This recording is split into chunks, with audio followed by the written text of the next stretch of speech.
Prophetic declaration. நான் உன்னை பத்திரமாக பார்த்துக்கொள்வேன். நான் உன் குடும்பத்தை பத்திரமா பார்த்துக்கொள்வேன். உன் எஜுகேஷனை பத்திரமா பார்த்துக்கொள்வேன். உன் திருமண காரியத்தை நான் பத்திரமா பார்த்துக்கொள்வேன். இப்படி ஒரு வாக்குத்தத்தத்தை ஆண்டவர் உங்களுக்கு கொடுக்குறான். நான் உன்னை பத்திரமாய் பார்த்துக்கொள்வேன். எந்த தீங்கும் உனக்கு நடக்காது.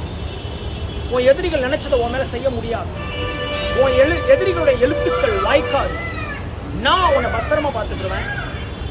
உன்னை ஆசீர்வதிப்பேன். உன்னை சுற்றிலும் வேலி அடைப்பேன். எந்த காட்டுப்பன்றியும் எந்த வன விலங்குகளும் அந்த செடியை சேதப்படுத்தாதபடி இரவும் பகலும் நான் அதை வேலி அடைத்து பராமரித்து நீர் பாய்ச்சினேன்னு சொல்லி ஆண்டவர் ஏசாயால வாக்கு பண்ணுகிறார். அந்த வாக்குத்தத்த வார்த்தையை நான் தீர்க்க தரிசனமாக ரிலீஸ் பண்றேன். God bless you. Have a blessing day. Amen.